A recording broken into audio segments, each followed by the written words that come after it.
Good morning and welcome to today's top 10 stories from TheMatrix newspapers. Wednesday morning, the 30th of July 2025. I am Esther Ajay.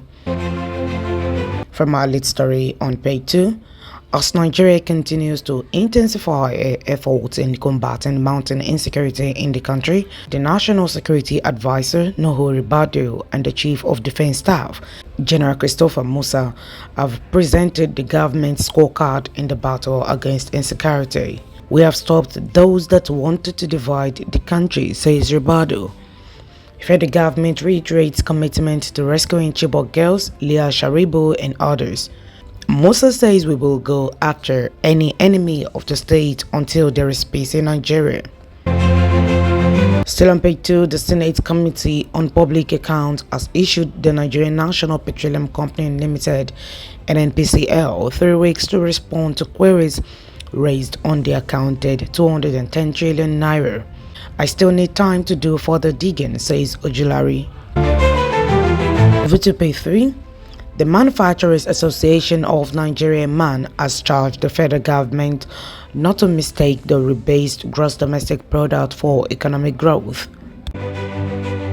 Still from the political sector, former Secretary to the Government of the Federation Babachir Lawal has declared that Northern governors seeking re-election in 2027 will not win unless they dump the All Progressive Congress (APC) for the African Democratic Congress (ADC). A young man identified as Lucky Teshim has been gruesomely killed by suspected armed herdsmen in Kalema, a community in Umbazan at Ogbenda ward of Ukom local government area of Benue State. And that news is on page 3. Reading further, Nigerian and other African nations, as well as the United Nations, have called for collective action, shared purpose, and determination to combat food insecurity both on the continent and globally. And on page 9, the Nigerian Customs Service (NCS) has cautioned Nigerian travelers against abusing the terms of the United States entry visas, following concerns raised by the United States government about an increase in visa misuse cases. The Securities and Exchange Commission (SEC) Nigeria has issued a public notice warning of a deepening corporate governance crisis at the tourist company of Nigeria PLC. Over to entertainment news on page 20.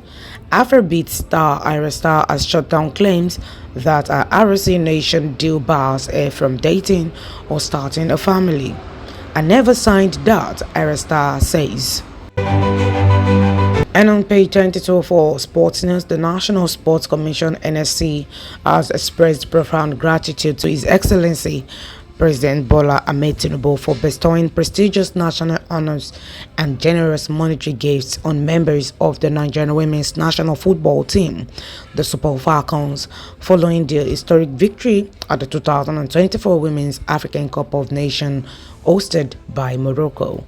And that will be all for now. Just stay with us as we bring you more interesting news from TheMatrix News. I am Esther Ajay. Do have a nice day.